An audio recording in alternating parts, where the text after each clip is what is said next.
And thanks to the organizers for the chance to speak. Fair warning, this is going to be a swampland talk. I know very little about O minimality and all of these things, though I know a lot more since today. But so yeah, props to the organization for starting off with the math and gradually getting more and more physicsy. This is as physics as it gets, but I'll go as slowly as I can. I have about enough slides to talk by myself for 30 to 40 minutes, but I have more time than that, so please ask questions. And I'm super jet lagged. I've been up since 3, so assume if something is not clear, it's my fault, you know. So ask questions. Good. So I'm going to be talking about actually the last thing that David talked about, this bound on the volume growth of scalar field space, moduli spaces, but really from a swampland perspective. So it turns out that this can be matched to a statement about tameness and O minimality, but I won't be going so much into that, and I want to give you the pure sort of physics, quantum gravity side of the story. Good. So let me start with some like broad picture, sort of big picture.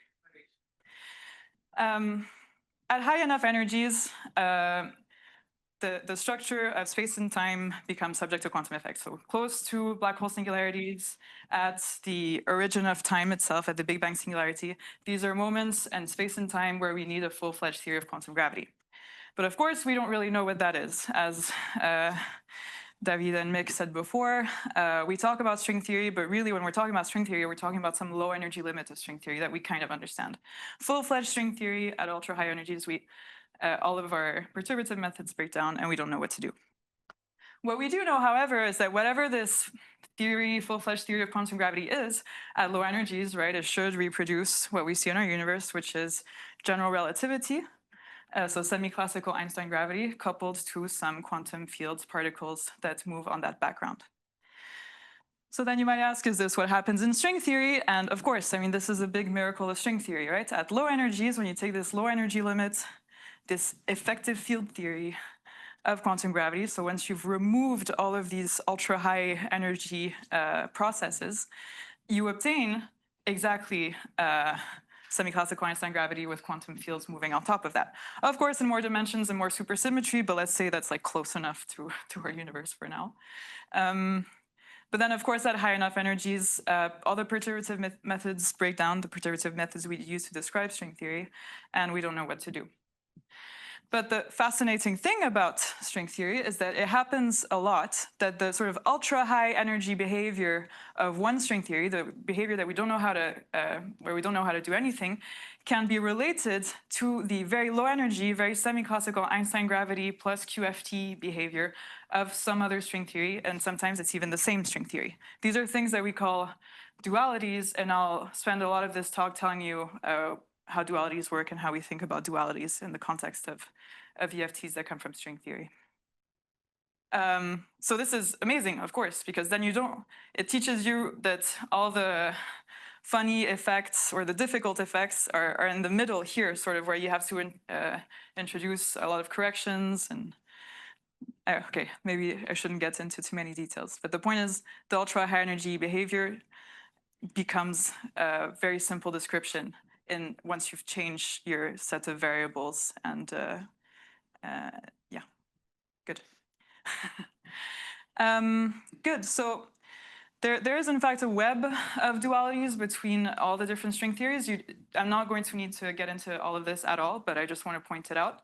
And it seems to be something that there's always some sort of simpler, weakly coupled Einstein gravity description in every for every string theory once you try to take it to this limit where all of our methods break down. So from the top down, so once you take string theory for granted, it's kind of clear that these dualities are there. Okay, I say kind of clear because when you talk about strong, weak coupling dualities, you can only consider observables that are so protected by supersymmetry that they won't change with the coupling. So there's some subtleties there. But okay, let's say from the top down, taking string theory for granted that dualities are a thing. But we wanted to ask if there was some sort of underlying principle about quantum gravity that made it so that these dualities are a thing. And if so, does this principle constrain them, right? So the spoiler of this talk, of course, is that I'm going to argue that there is a reason for them and that the underlying principle is some notion of finiteness that I'm going to be as precise as I can about what I mean by finiteness here. And it turns out that you can also recast this in terms of O-minimality and tameness, as David was talking about before, based on this work with Mick and Thomas. Why do you say that high energy behavior gets matched with low energy behavior on the other side? Good.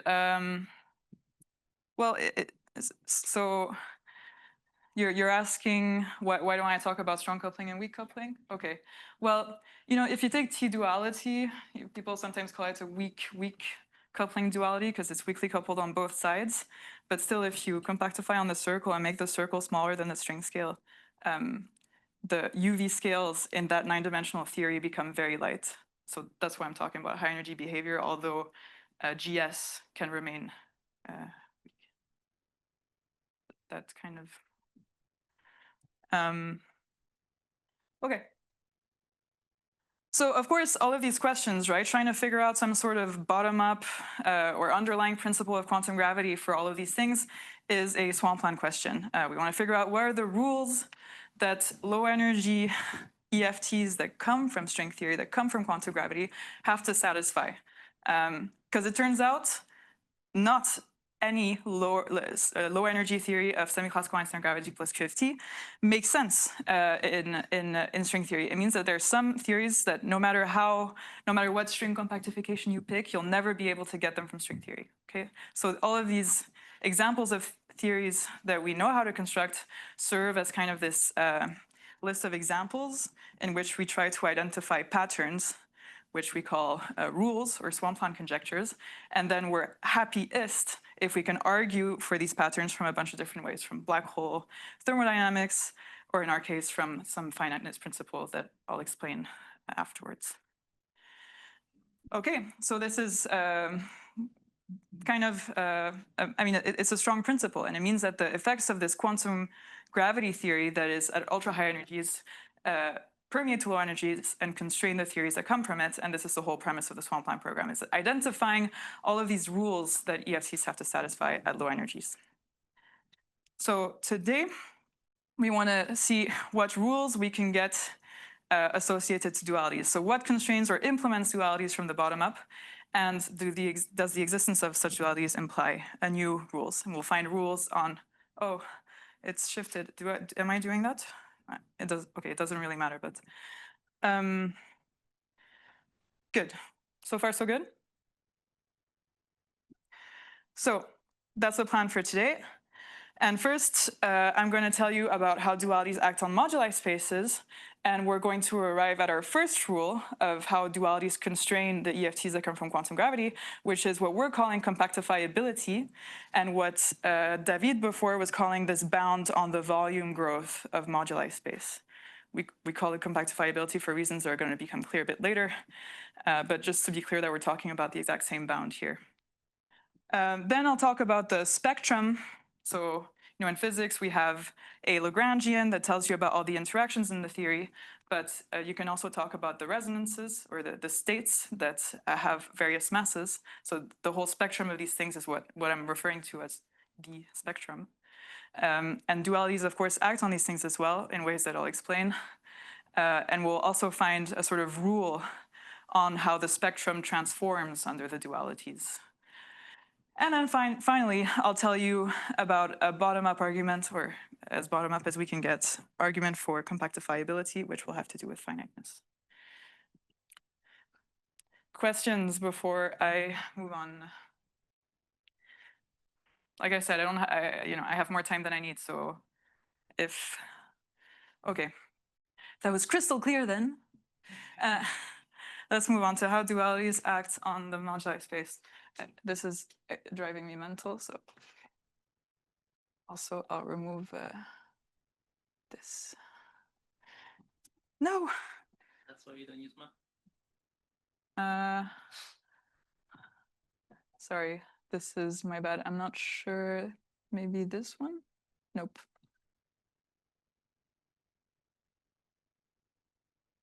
Does anybody know how to use a Mac computer? Yeah. I think. Here it is. Okay, sorry. I have one, but only for a few months. Okay, so good. Good. So without going into details, all of the different sort of low energy effective field theories that you get from string theory look like this. I actually forgot something that is. So this is the Lagrangian, but in physics you'd want to write the action, which is the integral over all the space-time dimensions. Then there's the square root of minus the determinant of the metric. And then there's what I wrote. I'm adding in the determinant of the metric here to make it clear that everything is coupling to the metric, which is of course describing the curvature of space-time and gravity. So yeah, when you have a kinetic term for the scalars, and then you have this term here, which just signifies that you have some sort of electromagnetism field. Okay, this F squared here is the kinetic term that you would have for a gauge boson that's associated to electromagnetism, if you will, or generalizations thereof. The points I want to make here is that is to explain to you why we're so interested in these scalar fields in these stringy EFTs. The reason is that they parameterize all of the masses and couplings in the theory. So here I haven't drawn a mass, but you can see here that the term that is in front of the kinetic term for electromagnetism is giving you the coupling, the coupling of electromagnetism itself. So as you choose different values for these scalars, the whole theory is changing. Okay, some things are getting massed up, some forces are getting strongly coupled, and so that's why we're focused on these things. So more broadly, we usually naively sort of assume that these scalars can go through their whole range, and that together they form this sort of moduli space of vacua. So the idea is that if we lived in a string theoretic we do assume that we live in a universe that is compatible with string theory, then our universe would sort of be here, and this a coupling like this, given by the value of the scalars there, would give you the fine structure constant for and all the other couplings that we need in the standard model of particle physics. So that's the way we think about things. Now, what is a duality? What is a self-duality? So here I'm really talking about dualities between a theory and itself. If there's two different vacua in this moduli space of vacua that are related by a duality transformation, it means that I can act on this point and arrive at another theory that has exactly the same Lagrangian and exactly the same spectrum. This is what I'm going to be calling a duality. So it's important that it has exactly the same Lagrangian, so it has exactly the same forces. It's important that it has exactly the same spectrum, so that at the quantum level, once you have to introduce, okay, you have to take into account all of the massive resonances in your theory. You want to make sure that these two things are exactly the same and give the exact same value for any observable, any physical experiment. What do you call the spectrum? So here the spectrum is going to be all of the sort of the list of all the different resonances or particles in your theory, as well as higher dimensional objects. For in string theory, we have, well, depending on if you like these things or not, there's particles, but there's also strings, membranes, and etc. that all have masses. And that's what I'm talking in general by spectrum. So can you say what data is associated with a point in this module? So there's a Lagrangian, but what is the rest of the thing that, for instance, so the spectrum should be determined by something? So at any point here, I'm going to have a Lagrangian and a spectrum. The point is that as I act with a duality transformation, the values of the scalars are going to be transformed, and the spectrum is going to get reshuffled. What you were calling something before is going to change the role that it's playing in this other side of the theory. But at the end of the day, everything reshuffles in a way that you have exactly the same mass levels and exactly the same interactions. Is it a finite list, the spectrum, or an infinite list? Infinite list. So there's an infinite list, and somehow you get the same. Yeah. So as you can imagine, we only understand these things when we're talking about BPS protected states. But yeah. I could not imagine that. Sorry. No. Okay. So of course, yeah.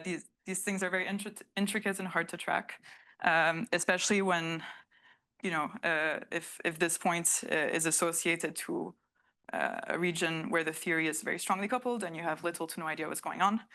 But with supersymmetry, we're still able to make some statements about masses of terms of the states on both sides and check that things match.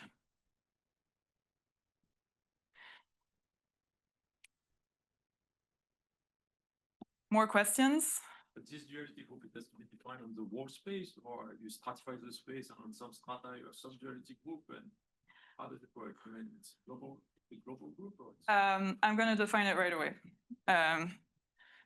Okay, so the same interaction, same Lagrangian, same spectrum, same two vacua, indistinguishable, okay?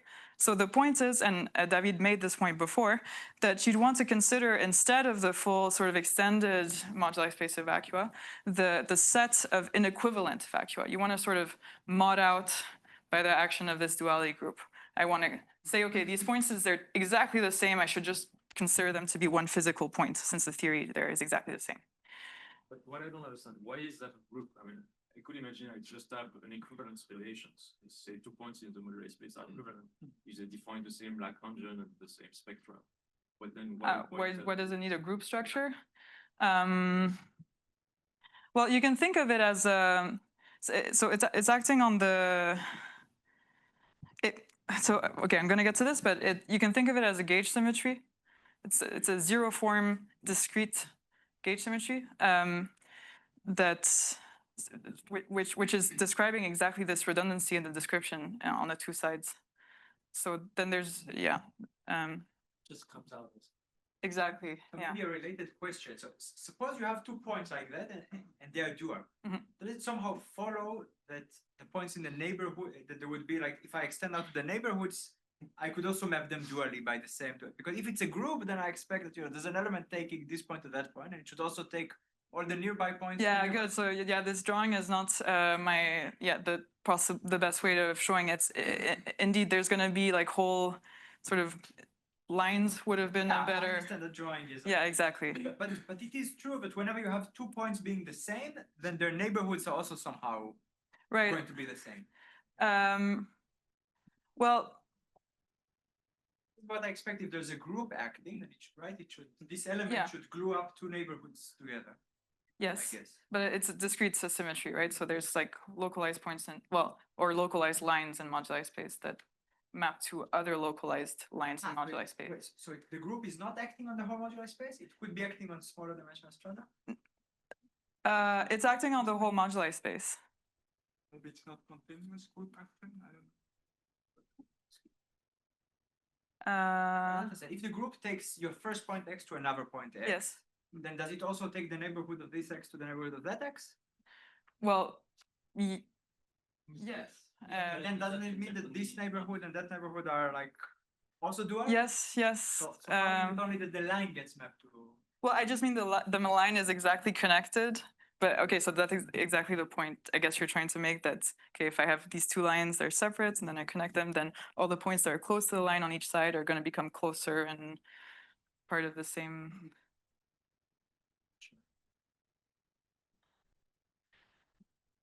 Can I think of these dualities then as acting as a Dirac transformation on a covering space, in which case this continuity is inherited by the continuity of the projection on the topology you choose? Is this I don't understand what a deck is, but I see a lot of people nodding their heads, so I'm going to go ahead and say yes. Okay. I mean, it is the gamma which we had all over before, right? Like in these arithmetic quotients and so on. Yeah. So this gamma is always one discrete, infinite. This gamma is always discrete, almost by definition. If you had a continuous symmetry, as you would mod out by the action of the duality group, you'd sort of collapse the whole thing and end up with a point as a moduli space. So we want to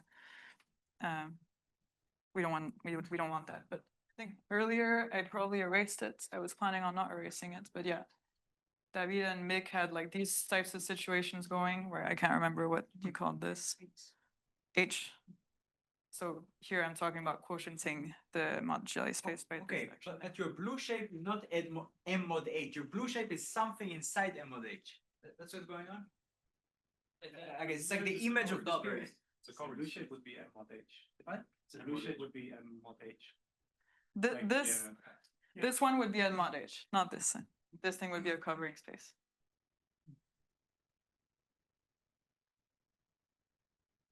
Maybe when we get to SL2Z, things will get. Why is that called duality? It's not a duality, it's a group action. So, infinitely many points are equivalent.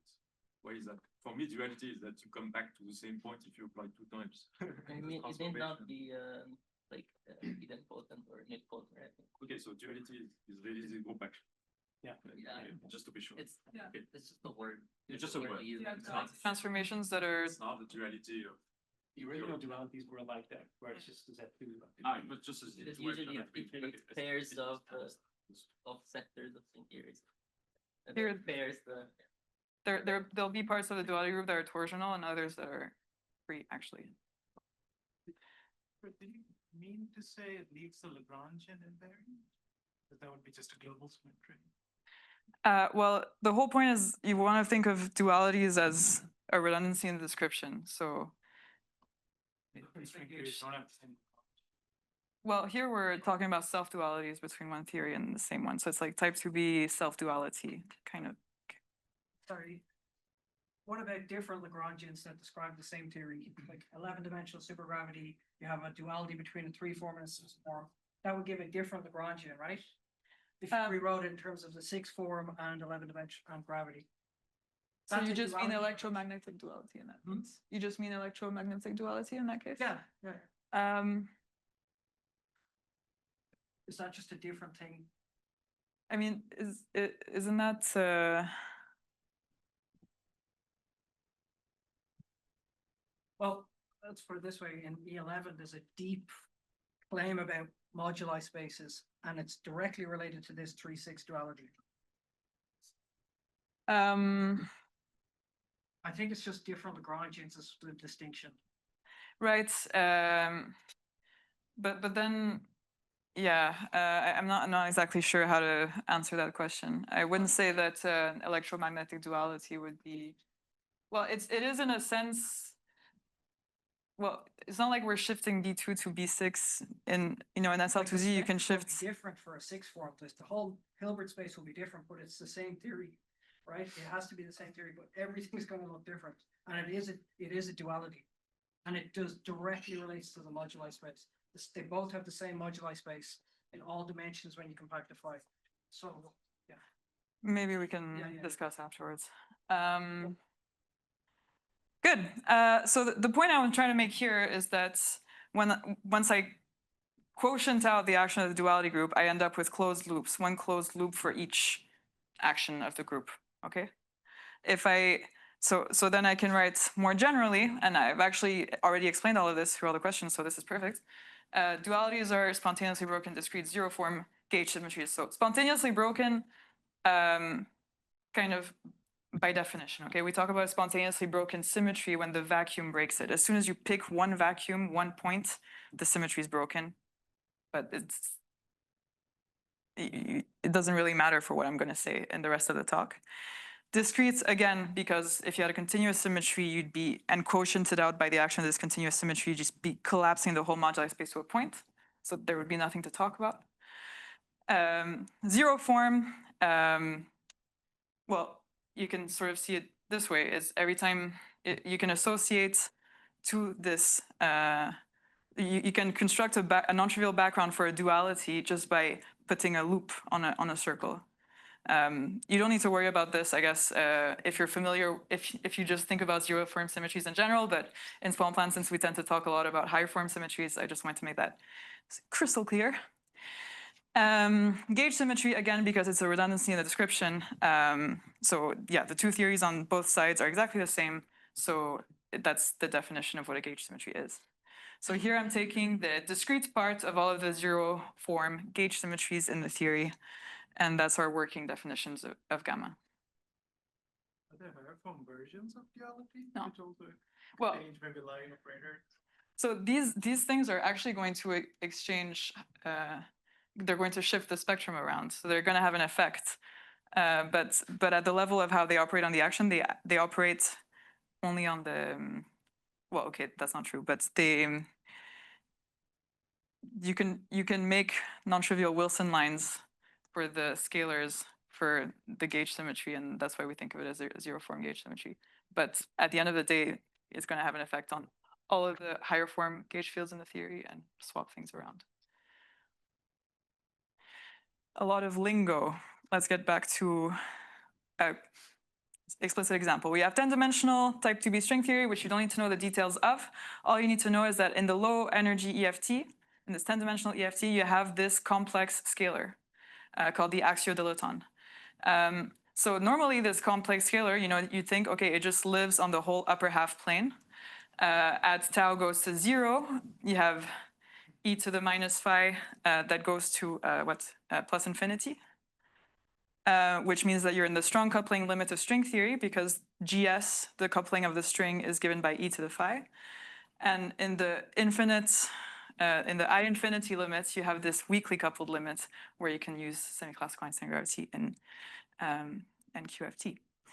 And now the point is that when you look at the Lagrangian of type 2B, you realize there's this SL2R symmetry that leaves the theory invariant.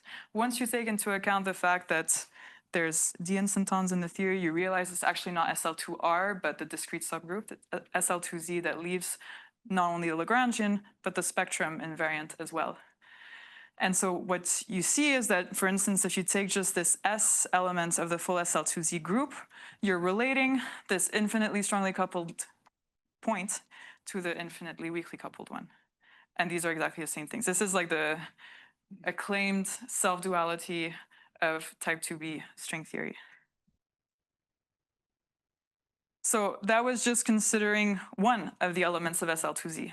But if I consider all of the elements of SL2Z, then, as you know, I'll just be left with, or you might know, I'll explain it anyways, you'll be left with the fundamental domain of SL2Z of the torus here. So this kind of shaded region. So these two lines are going to get connected, and this is going to get connected, well, okay, I'm deforming it a bit, but you're going to end up with this sort of puffed up triangle of a geometry where now every element of SL2Z is a closed loop. Okay, so this is why we talk about compactifiability of moduli space, because I start with this infinitely extended flat upper half plane, and I end up with this compact finite volume thing. Okay, so that's the intuition behind the term compactifiability, and that's why I'm going to bring it up over and over again. So I'll try not to do this again. Now, as David said before, the statement of compactifiability is this bound on the volume growth of moduli space at infinity. So I want to consider, this is my once I've quotiented out by the duality group, this is my moduli space of physically inequivalent vacua. And I want to start with a point here, phi 0, and consider the disk around that region that is at a geodesic distance d from phi 0. But since I'm going to be taking d to infinity, let me just drop the dependence on phi 0 since everything is connected. Then the moduli space of these inequivalent vacua is said to be compactifiable if at infinity it grows at most like Euclidean space. So explicitly, if you were to write some sort of spherical or polar metric like this, then the compactifiability statement is that this f of d function has to grow at most like d. If it were d, then you would be exactly in a sort of spherical space. Okay? So this means that, okay, all of these kind of cuspy behaviors that we have in a lot of stringy EFTs are fine. Here, the entire moduli space is finite. So by default, this is satisfied. It's kind of trivially satisfied because if I go in any limit, it's a finite volume, so things are going to 0. What is not okay is this type of behavior here. So you don't want your moduli space to be growing in these in any limit. What is the distance here? The geodesic distance with the moduli space metric that you get from string theory. So at this point, all of this is kind of an empirical observation on all of the EFTs that we know how to get from string theory. And at the end, I'll try to argue why we think this might be more general. But yeah, the sort of magic is that, you know, string theory gives you very specific metrics on moduli space, not any metric. And we're saying that they satisfy this criterion. In the example you have in FSL2Z, will it be just hyperbolic metric? Yeah. Yes, exactly. Yeah.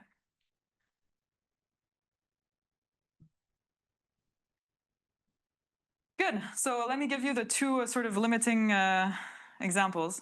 The first, again, is just the case like in type 2b, hyperbolic metric. Axion is mapped to axion plus 1. Once you've modded out by the action of the duality group, your dilaton can only go from -infinity to, this should be 1. No, 0 for the dilaton, all good. The volume of this, of course, is finite, famously finite, and so compactifiability is trivially satisfied. The other limiting example is, for instance, in type 2a, where you just have one scalar and there's no dualities, so it goes from -infinity to +infinity, and this, of course, the volume is just phi, which is polynomial in one dimension. It's the compactifiability bound is saturated. These are the two simplest cases already in 10D to see how things go.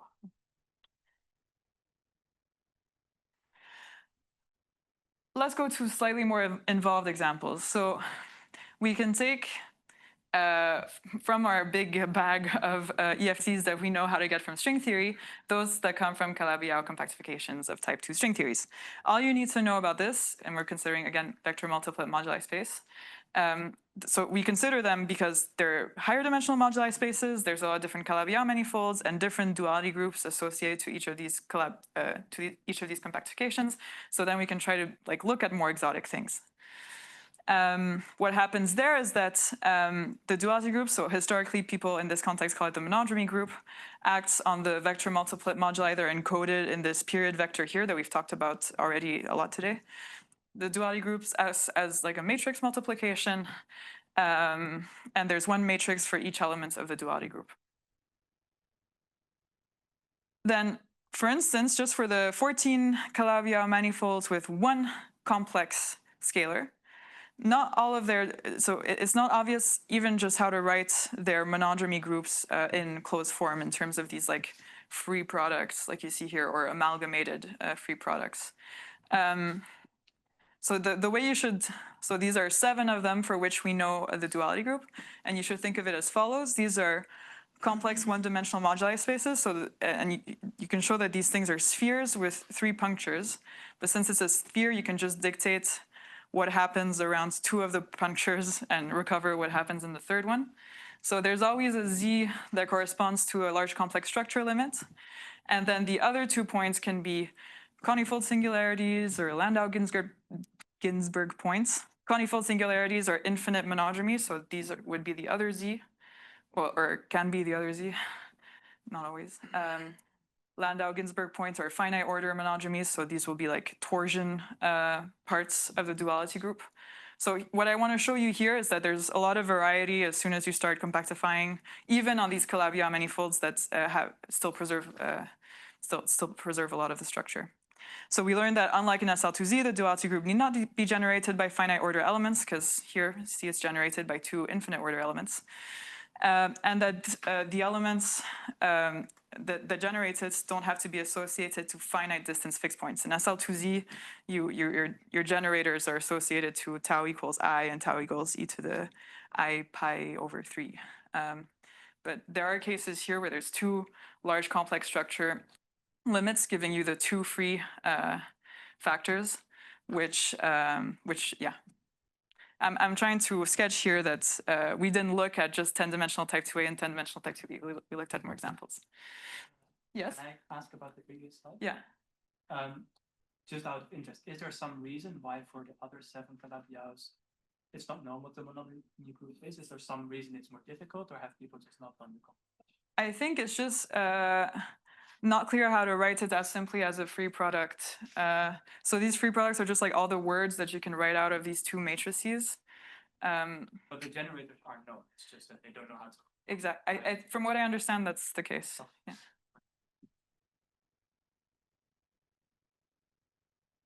More questions? But if the generators are known and the relations between the generators are known, then Maybe all the relations are not. I don't know. I don't think all the relations are known for those cases. Yeah. Like they computed some stuff. Like they computed like what the convective would have been as before. Good.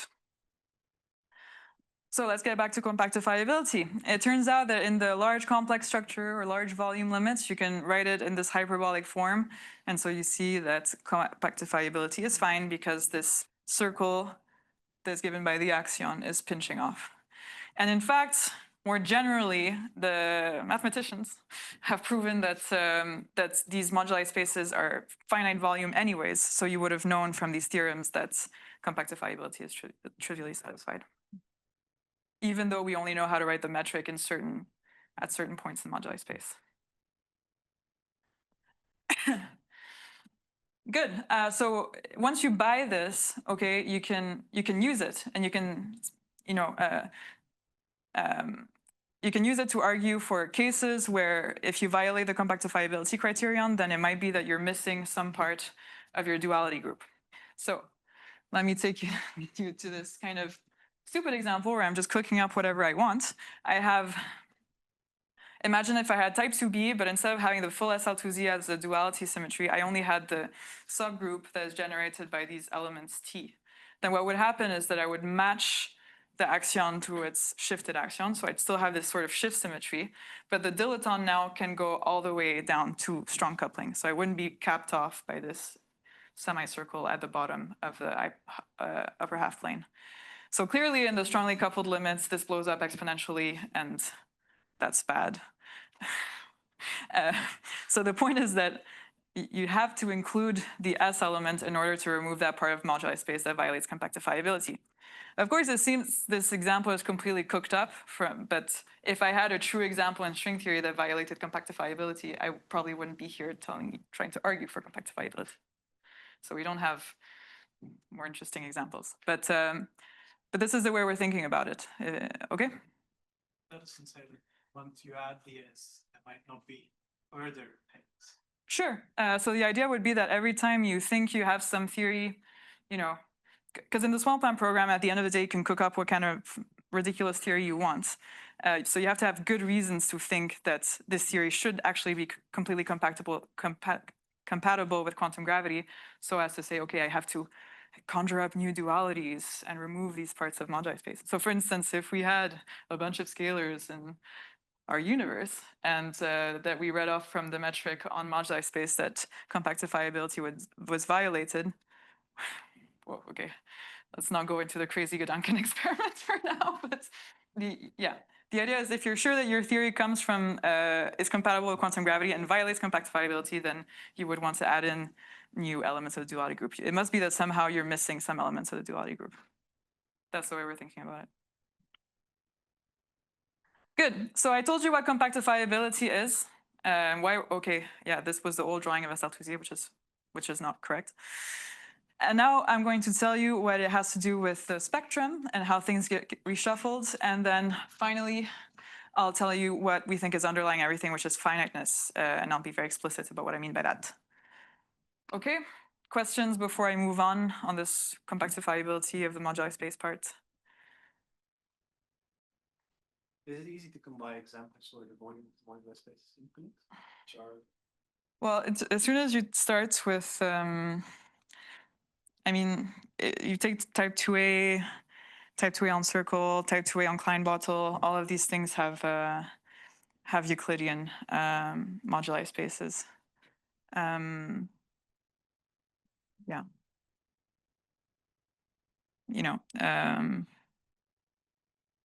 I guess it's a good question how generic these things would be as soon as you start compactifying on more complex manifolds, but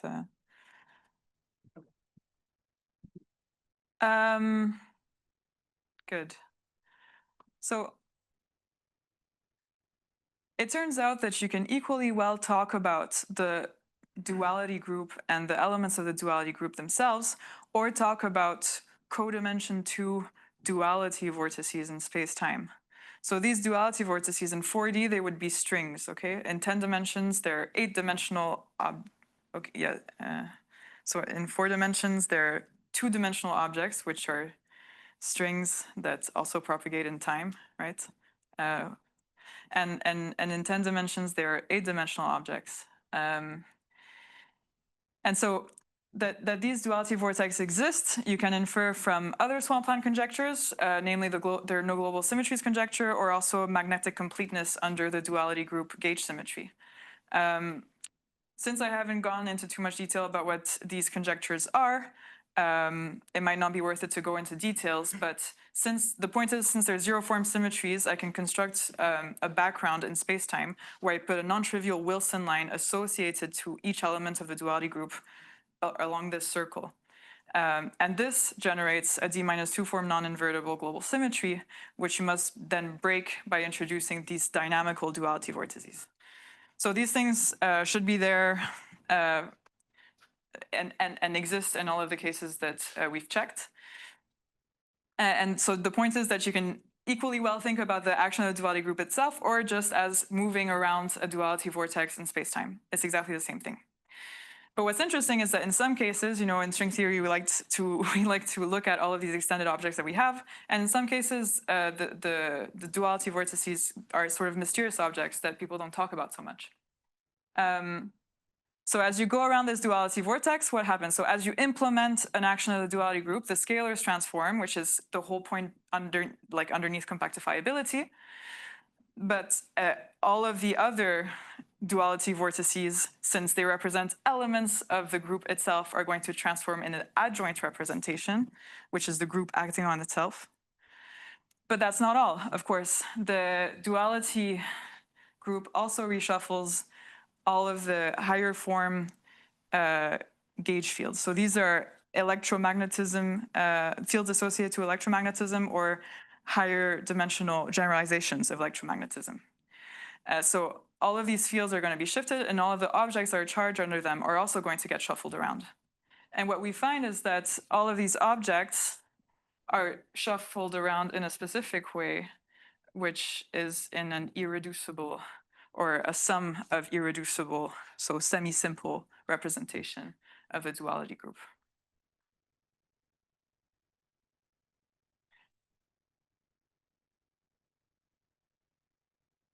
Questions? Okay. Let's take our 10-dimensional type 2V example again. So we already saw how SL2Z acts on the scalars with this SL2Z transformation. So where are the duality vortices? Well, in this case, they're very well known. There's 7 branes. So 7 branes, 7 just denotes the spatial directions. So these are 8-dimensional objects, as I advertised. So these are very well-known objects. In string theory, you have all the PQ7 branes that correspond to the infinite order monogamy part of SL2Z, and other 7 branes that correspond to the finite order elements. There's also all of the gauge fields and corresponding charge objects transform in the 2-dimensional representation of SL2Z, which is an irreducible representation, of course. So that's how it works out in type 2B. Now we could also consider our Calabi-Yau compactifications again and look at the vector multiplet moduli space. These, as I advertised again, are strings in 4D. Some of them that correspond to these infinite order monogamy limits, so the large complex structure and large volume limits, correspond to strings that have already been discussed in the literature by these people here. But the ones that correspond to finite order elements are somewhat more mysterious. It's unclear if you should think of them as fundamental new strings in string theory or just some sort of effective field theory construction. So yeah, even in very well-known compactifications, you run into interesting things, I think is my point. Now, what about the charge spectrum? It's easiest to think in type 2A language, but what ends up happening is that all of the particles that are charged, under the various U1 gauge fields that you get in this compactification, transform in a semi-simple representation. So I just want to spend a little moment to tell you that we think there's, although we don't completely understand it, we think there's a link between this compactifiability of moduli space and the semi-simplicity of the representations under which the charge states transform. So if you take, again, this sort of cooked up example of the infinite strip where I'm just modding out by the action of T instead of the full duality group, then of course this two-dimensional representation of SL2Z is no longer semi-simple. Okay, there's this invariant subspace. Yes, I wrote it correctly. This vector is invariant, so it's not semi-simple. Of course, compactifiability, as we said, works out. And the charges transform in a semi-simple representation. But it turns out that at the level of Hodge theory, you can prove that an algebraic version of compactifiability implies the semi-simplicity of representations under the duality group. Now, an algebraic version of compactifiability, so it's a stronger version of compactifiability than the one we're using. It says that the boundary of moduli space, so these infinite distance limits, should be of positive complex codimensions. So you should have at least 2 real directions that are pinching off and disappearing. So it's stronger than what we're saying, but it's a very important part of this proof that these charged objects transform in semi-simple representations. So that adds to why we think that these two things are related to each other. Good. So this is the recap. I told you how dualities act on stringy effective field theories. I told you how it maps different vacua to each other and compactifies a moduli space once you quotient out by the action of the duality group. I told you very briefly that you can think equally well of the duality group itself or as going around a duality vortex. And some of these vortices are already quite mysterious. And finally, I told you how the duality group acts on the spectrum in these semi-simple reps and argued that it's actually secretly related to this compactifiability of moduli space statement. So now, all of these were a bunch of examples, okay? So how do we know it's more general? We have to complete the swampland reasoning and figure out what we think is underlying all of this, which I'm gonna say is finiteness. Questions before I move on to the last part? I think I'm more or less perfectly on time. I have 10 minutes left and I have like 4 slides, so. Good. So finiteness principle. We talk a lot about finiteness in the Planck program, but we mean a lot of different things by it. We mean finiteness of entropy and the Bekenstein-Hawking bound, which tells you that any region of space-time can't have more entropy than a black hole of the same size. We talk about finite energy that you need to go from one vacuum to another. This is related to the Kohlrasson conjecture and finiteness of masses and charged states in the weak gravity conjecture. We talk about the finite number of shear EFTs that come from quantum gravity. This is things that have already been discussed today. Finiteness of number of vacua, finite number of Calabi-Yau manifolds, Reed's fantasy. We talk about finiteness of number of scalar fields, finite distances that you can travel in an EFT of quantum gravity. This is the Swampland distance conjecture. Finiteness of quantum gravity amplitudes, which happens in string theory. Finiteness of the Planck mass, etc. Okay, so there's finiteness is this kind of underlying thing that we can't really pin down exactly what we mean, but all of these things turn out to be somewhat connected. And what I've learned today is that a lot of these things seem to be somehow, a lot of them, the finite dimensional cohomologies, even Bekenstein-Hawking bound somehow can be related to some notion of tameness. I mean, it would be interesting to go further. But so I want to be very precise on what I'm going to be calling finiteness. What the principle of finiteness that I'm going to be using is that if I compactify all of the spatial dimensions of my quantum gravity theory and end up in 1D, one dimension, there should be a finite number of ground states. Why? Well, okay, because first of all, you can think of it as follows. If I compute the entropy of this system, even at 0 temperature, the entropy is given by the logarithm of the number of ground states. So these are the minimal energy states of my theory, which would tell me that my system has infinite entropy, which of course violates Bekenstein-Hawking. But you could be, okay, Matilda, there's no black holes in one dimension, so what are you talking about? Fine.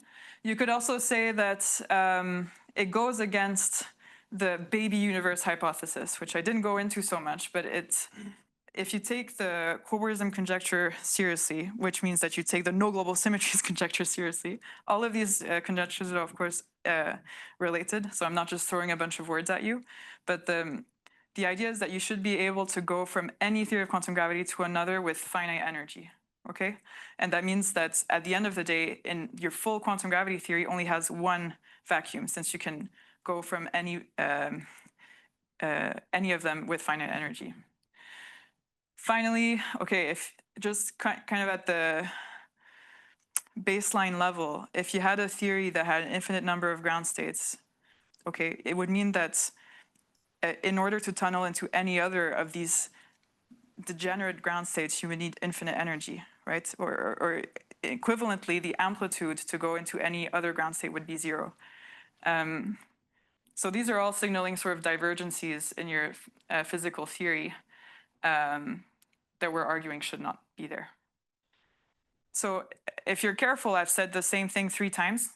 I just wanted to say it in 3 different ways because I find people find the three different ways of saying it more convincing, but it's all the same thing. Such arguments have been used before to argue for a bottom-up version of the Swampland distance conjecture, but we're proposing a sort of refinement on top of this. Okay, so what? Let's assume that I've convinced you this, should not happen. You shouldn't have an infinite number of ground states. Then what are we going to do with this? We start with our quantum gravity EFT in d dimensions with this moduli space M after I've quotiented by the action of the duality group. Then I'm going to put all of the spatial directions of my theory on a gigantic torus, which will have the effect of enlarging this moduli space for each of the different directions of the torus. Maybe this is going quite too fast for mathematicians, but as I said, you should be interrupting me and asking questions, so please do. So I end up with this sort of extended moduli space, but it's extended in a kind of boring way. It just has a bunch of additional flat directions. And the point is that if the one I start with violates compactifiability, then this bigger one will violate it as well. And the idea is then to consider what gives you the number of ground states in 1D. In 1D, you end up with super quantum mechanics, which has a Hamiltonian that is given by the Laplacian, which is an operator on this higher dimensional moduli space. And it turns out that the number of 0 modes of the Hamiltonian then are given by the number of 0 modes of the Laplacian, which gives you the number of ground states. This is what happens in super quantum mechanics. Are you trying to say that in 1 dimension, the number of, usually in spontaneous symmetry breaking, you have a continuous symmetry mapping you between the ground states. Are you trying to say that there's no continuous symmetry mapping the ground states because there's only a finite number of them? No, there's different vacua, right, in spontaneous symmetry breaking, and a continuous symmetry maps you to the different vacua, right? There's an infinite number of them in any continuously symmetry broken theory.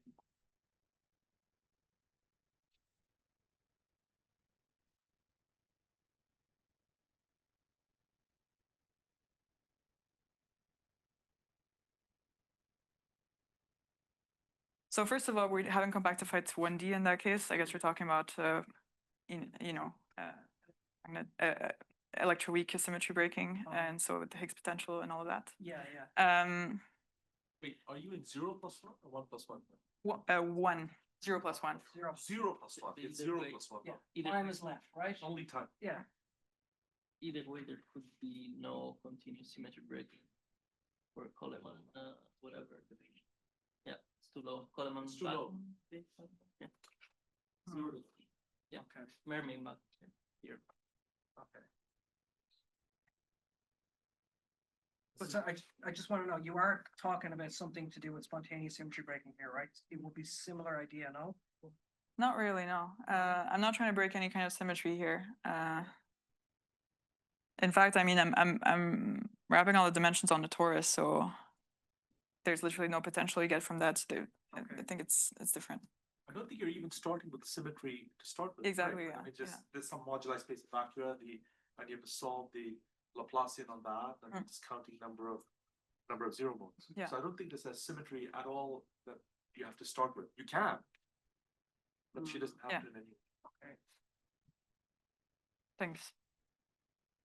The theory we consider after compactification is itself an EFT, like how to integrate it out. No, I'm not taking any, I'm not, yeah, I'm just putting all the directions, I'm making that compact, and I'm not worrying about,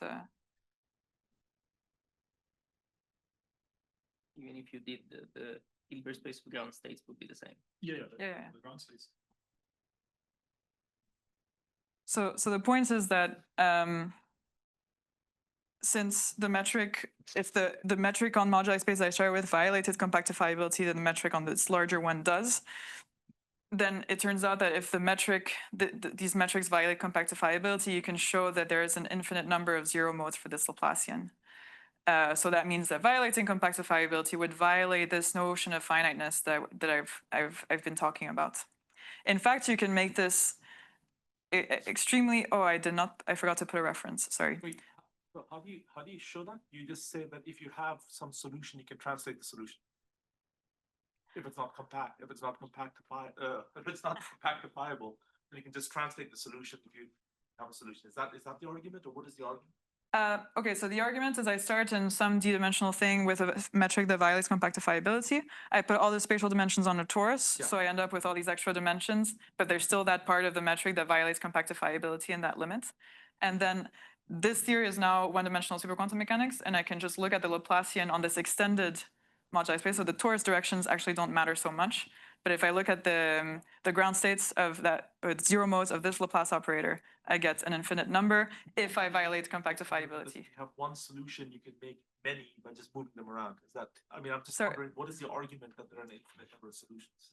Because there didn't have to be. So there's an infinite number of normalizable solutions. You can prove it. Yeah, it's a mathematical statement.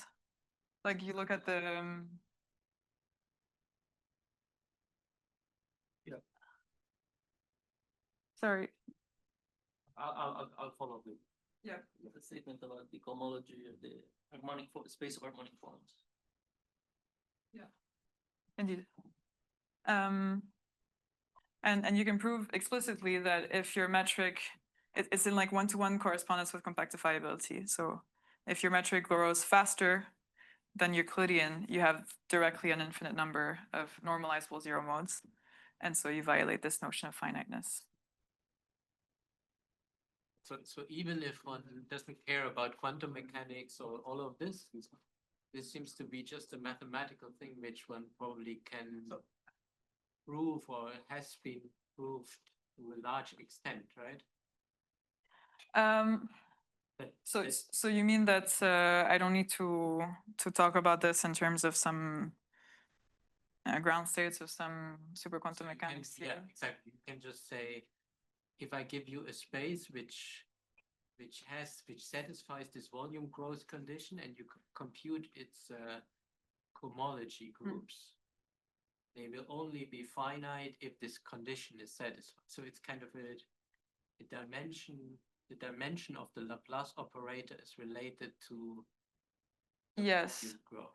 I think that's correct. Of course, we want to go to 1D to have this physical interpretation of what's going on, but I think that's correct.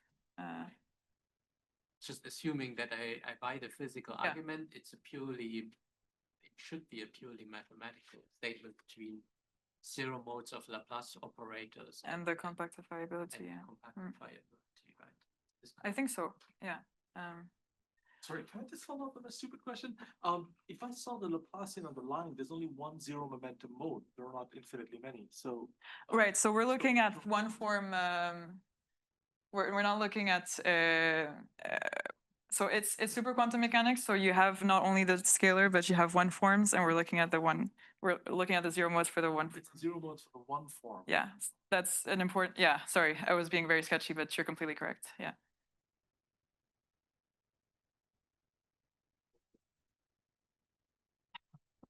Checks out. Okay, so this is the final recap. I told you about this compactifiability statement. I motivated it from the perspective of finiteness, but we saw also that you can phrase it in terms of tameness. And I told you how it seems to be related to some semi-simplicity of representations of how the duality group acts on the whole spectrum of charged states. And this is powerful because, as I said, if you then consider a theory that you think should be compactible with quantum gravity and it violates compactifiability, then you need new dualities, or you violate finiteness in the sense that I described it. So things that are left for us to think about immediately are, I just want, okay, I'm over 2 minutes, so I'll be very quick. This semi-simplicity statement is not something that we understand perfectly, Like usually in QFT, you want your states to transform in unitary representation. So then the semi-simplicity comes out of that. But here it's not clear, there's the two-dimensional representation of SL2Z is not unitary. So that argument does not apply. So it would be interesting to better understand why it's so important that the representation be semi-simple. It being non-semi-simple, reminder, means that there's a whole subsector of the spectrum that just maps to itself under the action of duality group and never leaves this subsector. Of course, going beyond having a ton of supersymmetry is going to be difficult because then we don't even have a moduli space to talk about, but still it would be interesting.